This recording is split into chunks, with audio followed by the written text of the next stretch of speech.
Tonight, we wander into the forest, a forest so deep and so still that even the wind seems afraid to speak.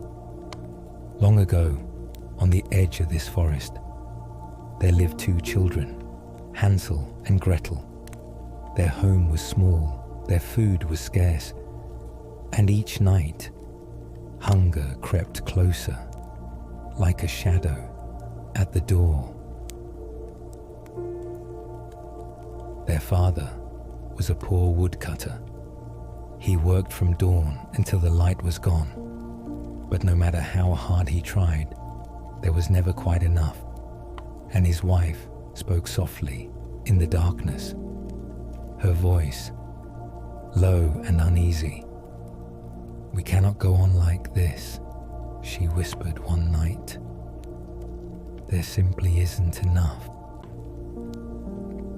That night, as the wind moved softly through the trees, Hansel and Gretel lay awake in their beds, listening to every word.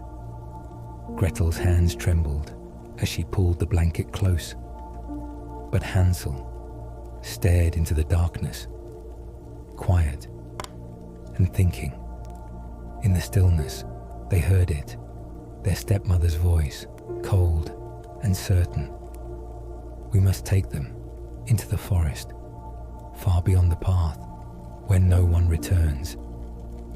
Gretel's breath caught, her heart trembling in the darkness, but Hansel remained still, listening to every word.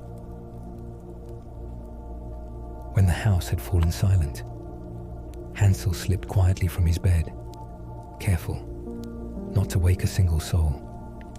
He crept to the door and stepped out into the cold night air. Above him, the moon shone bright, and there, upon the ground, small white pebbles glimmered like stars. By morning, the forest stood waiting, silent and endless. Their father led them forward, with tears in his eyes, deeper and deeper into the trees. Gretel held his hand tightly, her steps slow and unsure. But Hansel left a trail behind them, one small pebble at a time. At last, their father stopped. He built a small fire and told them to rest. "I will return," he said softly. But the forest had other plans. Time passed, the fire burned low, and when they looked around, he was gone. "Do not be afraid," Hansel whispered. "We will find our way home." And so they followed the path behind them, searching for the shining stones. But when the light returned, the forest had changed. The pebbles were gone. The forest grew deeper and darker, and though they walked for hours, they found no way out. So the next day, Hansel tried once more, but this time he had only crumbs of bread. He dropped them softly along the winding path. But the forest was watching. High above, in the quiet branches, small birds waited, and one by one, they swooped down and carried the crumbs away. When Hansel turned, there was nothing left, no path, no way home. For a moment, they stood in silence. The forest stretched around them, endless and unfamiliar. Gretel's voice trembled. "Hansel, where are we?" But Hansel did not answer. He simply looked ahead, into the trees, and listened to the stillness. They walked and walked through twisting paths and towering trees. The light began to fade and the forest grew cold. Gretel's steps slowed, her voice barely a whisper. Hansel, I'm so tired. But still, they kept going. As the last light faded and hope began to slip away, something caught Gretel's eye, a soft glow flickering through the trees. Hansel, look, she whispered. Through the branches, hidden deep within the forest, stood a house unlike anything they had ever seen. Drawn by the gentle glow, they moved closer, step by step, until the trees began to thin, and there before them stood a house, warm and welcoming, its windows shining brightly in the heart of the forest. They stepped closer, drawn by the sweetness in the air. Gretel reached out, her fingers trembling, and broke a small piece from the wall. Hansel followed, and soon they began to eat, laughing softly, as if the forest itself had been forgotten. Then a voice called out, soft and slow, "Nibble, nibble, little mouse. Who is nibbling at my house?" Hansel froze. Gretel's heart began to race, and from the doorway, someone stepped into the light. She smiled, a slow, knowing smile. "Dear children," she said gently, "why do you stand outside in the cold? Come in, come in." Her voice soft and sweet, but something in her eyes did not match her words. Hansel hesitated, but the warmth, the light, was too inviting. Slowly, they stepped inside. The door creaked softly behind them, and with a quiet click, it closed. Gretel glanced back, but the forest was already gone. Inside, the air was warm and filled with the scent of sugar. Candles flickered softly, casting dancing shadows on the walls. "Sit, sit," the old woman said kindly. "Eat as much as you like." Hansel smiled, but Gretel felt a quiet unease. The old woman watched them, her smile never fading. Hansel ate happily, unaware, but Gretel felt it again, that quiet feeling that something was not right. Then, without warning, the old woman moved, her hands, quick and strong, grasped Hansel. Before he could speak, before Gretel could cry out, he was pulled away into the shadows. Hansel struggled, but the old woman was stronger.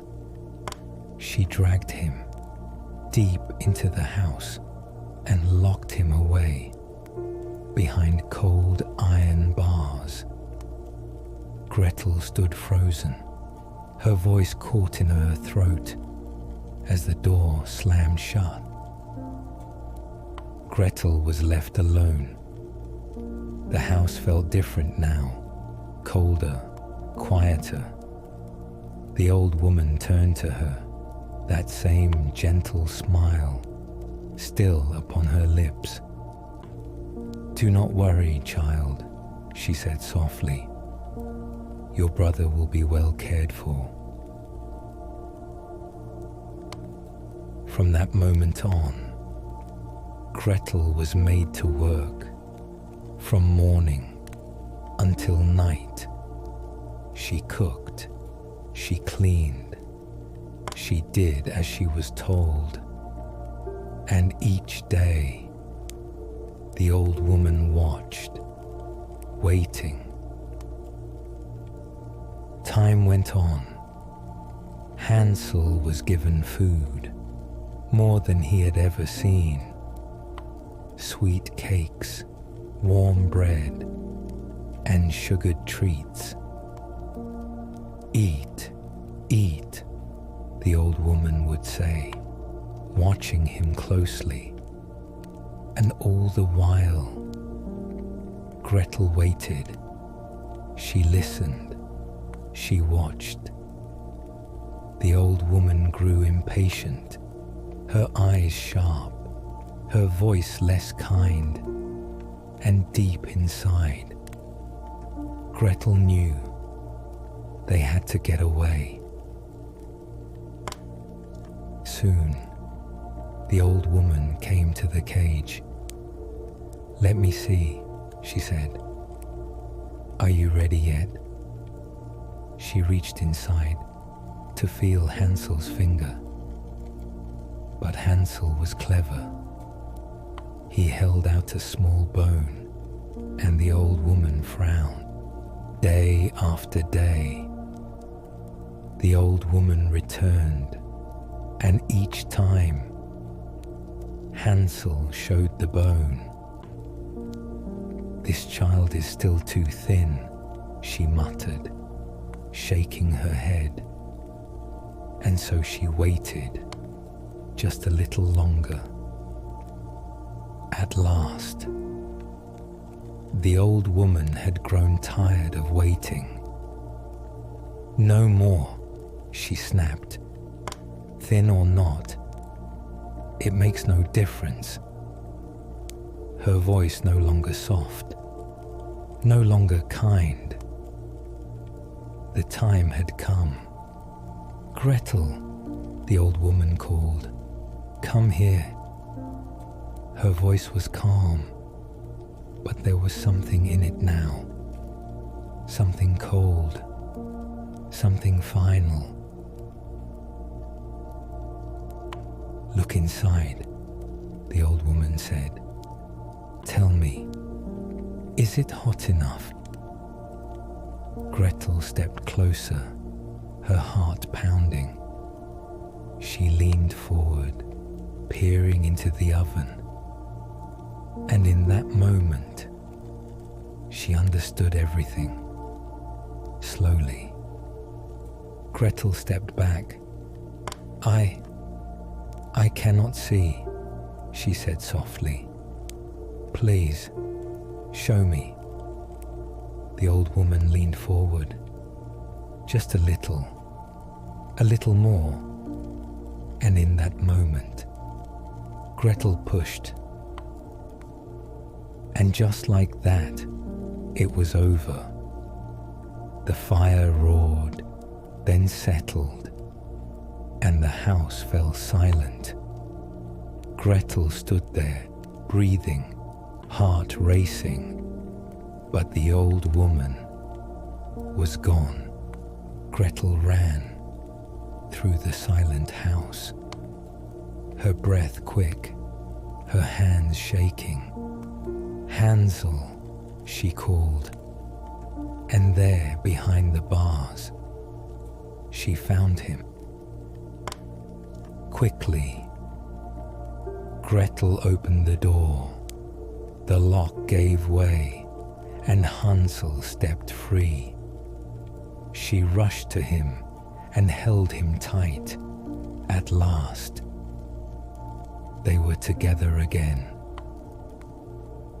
Together, they moved through the house, hand in hand. The silence felt different now, no longer watching, no longer waiting. At the door, they paused and then stepped out.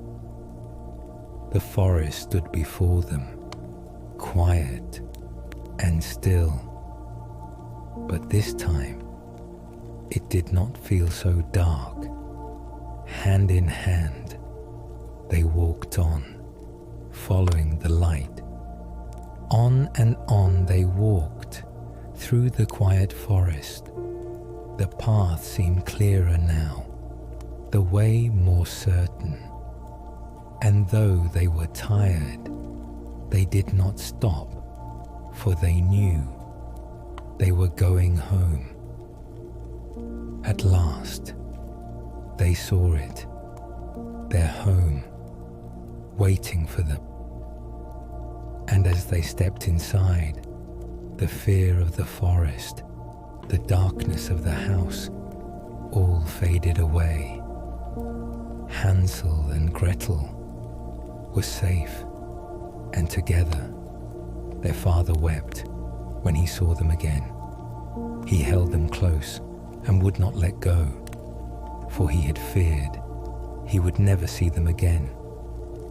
The stepmother was gone, sent away from the house, and their father, full of sorrow and full of regret, swore never to fail them again.